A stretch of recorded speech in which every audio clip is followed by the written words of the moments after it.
Hello friends, welcome back to my channel Chandra Raturi. आज हम जो सीखेंगे वो सीखेंगे नरेशन। नरेशन डायरेक्ट इनडायरेक्ट बहुत ही इम्पोर्टेंट टॉपिक है ये नरेशन। और इसमें मेरे को लगता है कि मेरे कम से कम 6-7 वीडियो बनानी पड़ेगी। तो जो इंटरेस्टेड हैं वो ध्यान से सीखना इसको। तो स्टार्ट करते हैं हम नरेशन।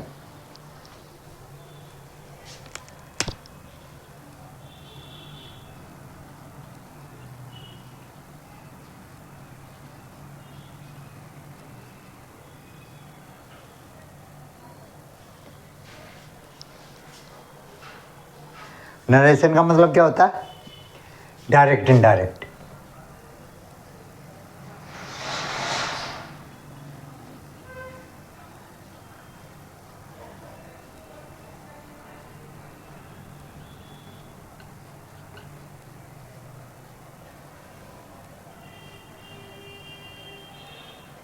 नरेशन मतलब डायरेक्ट इनडायरेक्ट, कथन और वर्णन। कथन और वर्णन।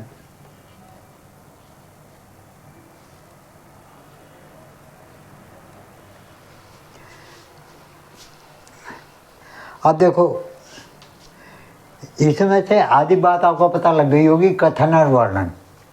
डायरेक्ट डायरेक्ट में क्या होता है? डायरेक्ट में ऐसे होता है कि जैसे आपने कोई भी बात बोली हो, हम उसको जैसे कि तैसे बात रख दें, तो उसको कहते हैं डायरेक्ट स्पीच। एक होता है इनडायरेक्ट, मतलब जो आपने कहा है उसको हम अपने शब्दों में कहें। इसको कहते हैं कथन और वर्णन। जैसे कि मैं आपको अपने थोड़ा समझा देता हूँ। जैसे कि उसने मुझसे कहा कि भाई वो गांव जा रहा है। उसने कहा कि वो गांव जा रहा है, ठीक है। अब उसने मेरे से कैसे क्या कहा? उसने मेरे से कहा कि भाई मैं गांव जा रहा हूँ। अब मैं इसी बात को कहूँगा कि यार वो कह रहा था मैं गांव जा रहा हूँ, ठीक है। तो ये हो गया उसके कहे वाला कथन, जो उसने कहा कि मैं गांव जा रहा हूँ। अब जब मैं तीसरे आदमी को बताऊँगा तो मैं कहूँगा कि यार वो तो कह रहा था मैं वो गांव जाएगा। तो ये हो गया वर्णन, कि वो कह रहा था कि वो गांव जाएगा। है ना? डिफरेंस आ गया, समझ में आया? तो the art of reporting the words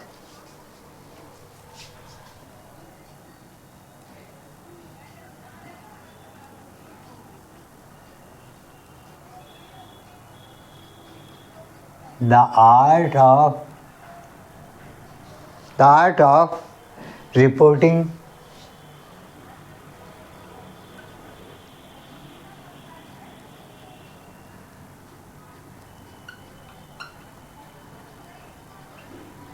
the words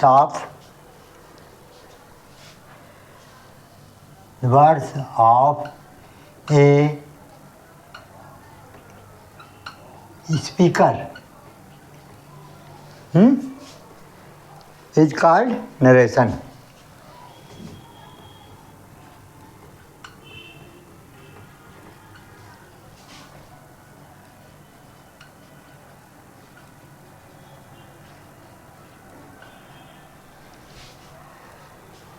जो आपको बता रहा है उसकी कहने की कला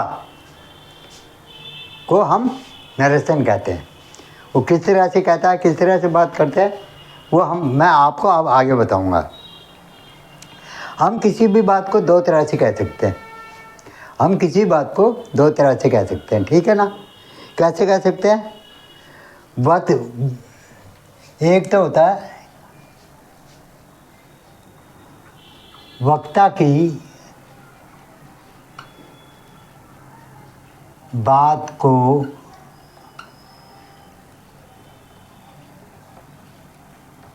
ज्यों का त्यों रखना।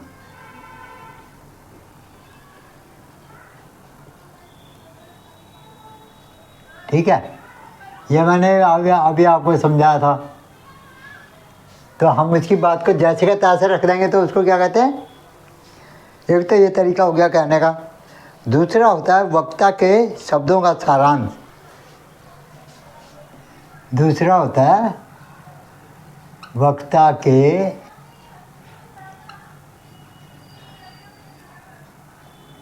शब्दों का सारांश। सारांश अपने शब्दों में कहना।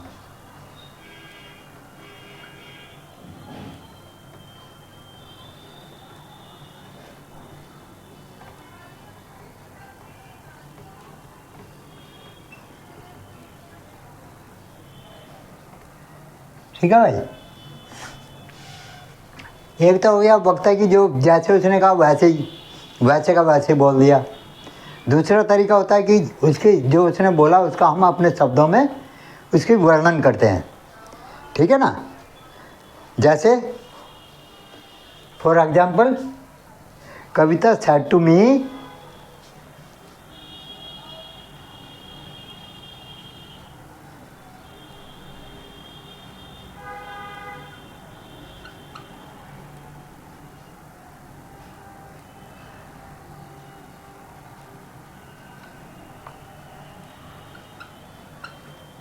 कविता said to me,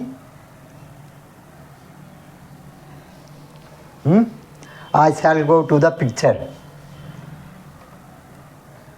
I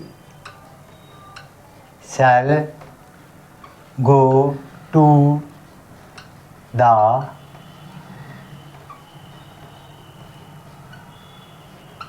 picture. ठीक है?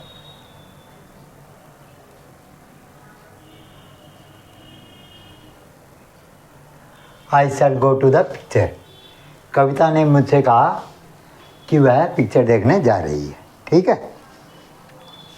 ये क्या है? ये डायरेक्ट स्पीच है। ये जो इसने बोला Kavita said to me I shall go to the picture, ये क्या है? ये डायरेक्ट स्पीच है जो उसने बोला। इसे हम क्या कहेंगे?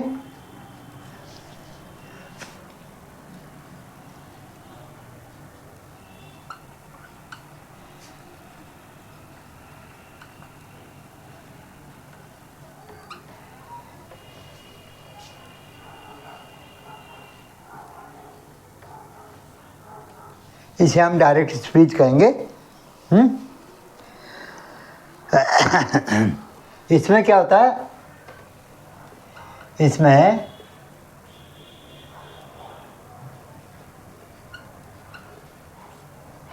वक्ता द्वारा कही गई बात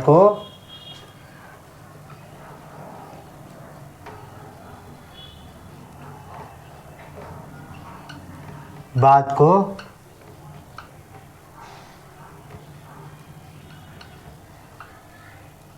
इन्वर्टेड कॉमाज में रखा जाता है।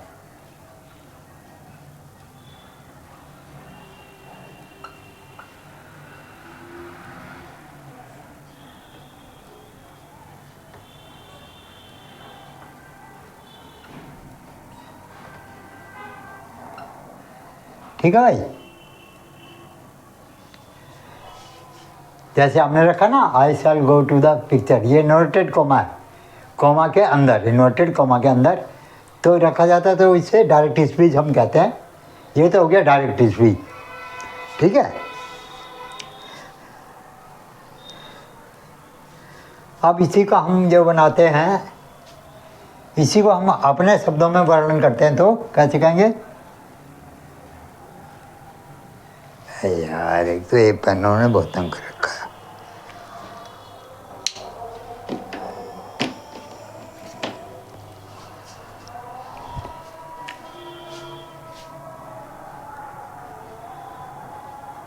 कविता told me that Kavita told me that she would go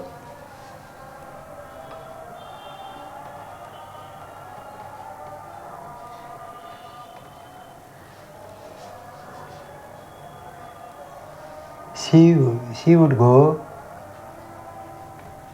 to the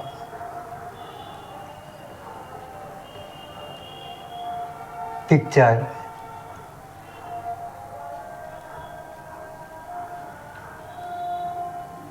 that day. Kavita told me that she would go to the picture that day. कविता ने मुझसे कहा कि वह उस दिन कविता ने मुझसे कहा कि वह पिक्चर देखने जाएगी उस दिन, दैट डे।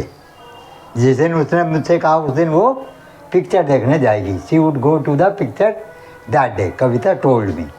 अब हमने इसमें क्या क्या किया है,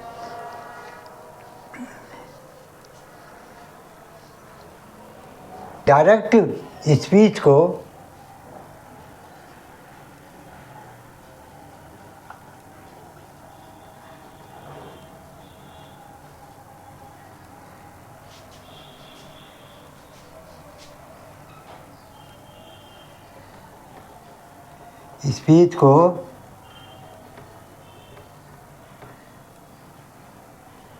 इनडायरेक्ट स्पीच में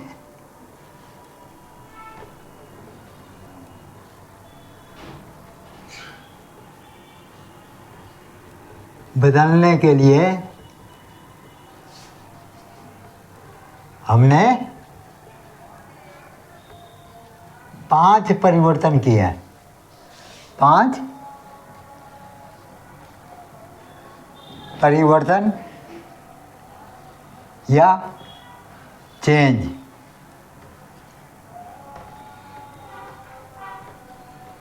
किए हैं। ठीक है, अब क्या क्या चेंज किया हमने?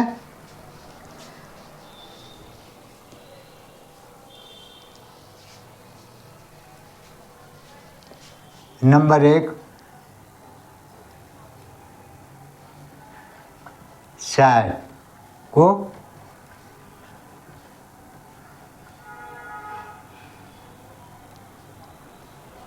टोल्ड में बदला गया।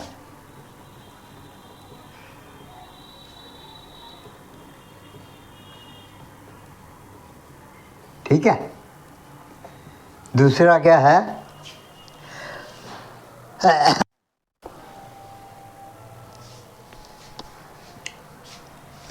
इन्वर्टेड कॉमा को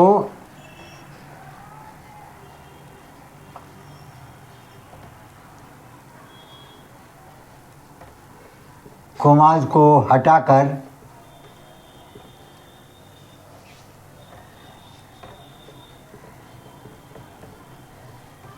दैट का प्रयोग किया है।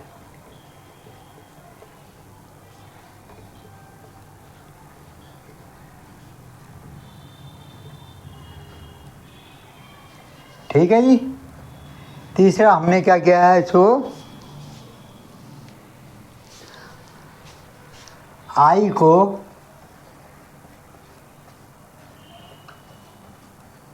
सी में बदल दिया।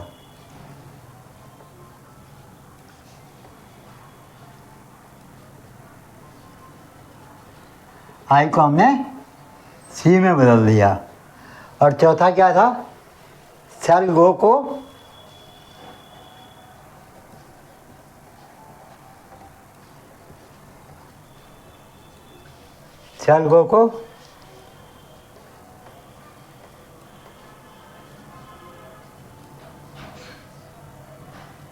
वुड गो में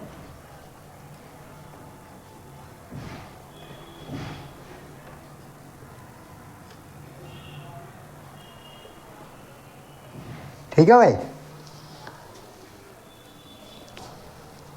और हमने क्या करा है कि यहाँ पे मैंने शायद टुडे लिखा, यहाँ पे टुडे लिख देते हैं।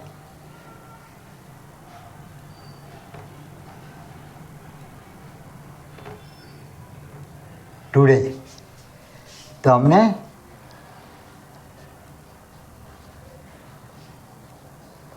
टुडे को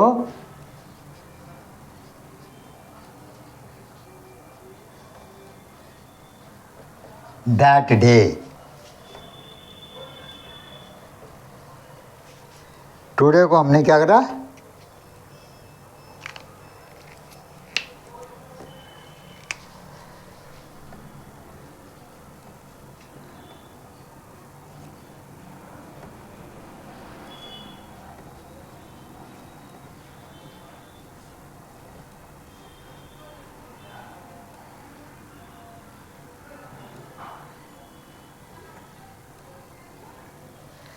टुडे को दैट डे में बदल दिया। ठीक है ना। तो हमने क्यों बदला ये मैं आपको नेक्स्ट पार्ट में बताऊंगा। सैड, क्योंकि उसने मेरे से कहा था, तो अब मैं तुमसे कहूँगा तो मैं, उसने तब कहा था जब जिस दिन मेरी उससे बात हुई, तो उसको टोल्ड में चेंज हो जाएगा। सैड का मतलब टोल्ड। ठीक है। और इन्वर्टेड कोमा को हटा के दैट का प्रयोग, ये अलग अलग लगेंगे। इन्वर्टेड कोमा में अगर कोई क्वेश्चन पूछ रहा तो वहाँ पे इफ लगेगा या वेदर लगेगा। तो ये भी पूरी डिटेल में बाद में मैं बताऊँगा। स्टार्टिंग में मैंने बता दिया कि इसको हटा के ज़्यादा करके जो इन्वर्टेड कोमा को हटाना होता है उसके बीच में दैट का प्रयोग किया जाता है, दैट लग जाता है। तो और सेल गो की जगह would go. Shall go, shall कहाँ पे आता है, आई और वी के साथ सेल आता है।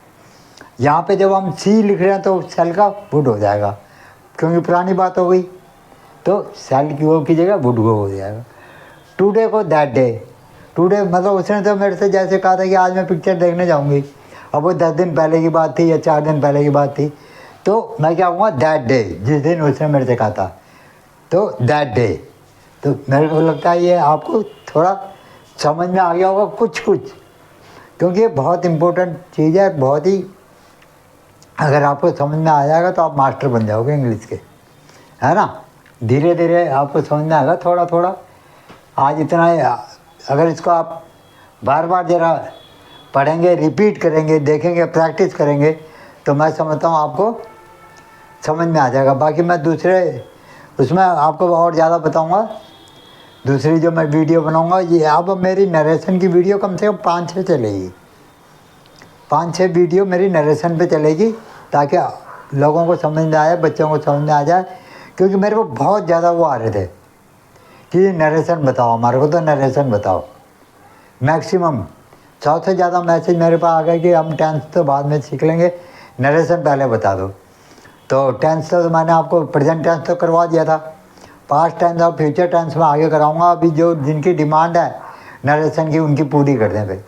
तो मिलते हैं नेक्स्ट वीडियो में। Thank you very much. और ज़्यादा से ज़्यादा सब्सक्राइब करो, शेयर करो और लाइक का बटन दबा दो। Thank you very much.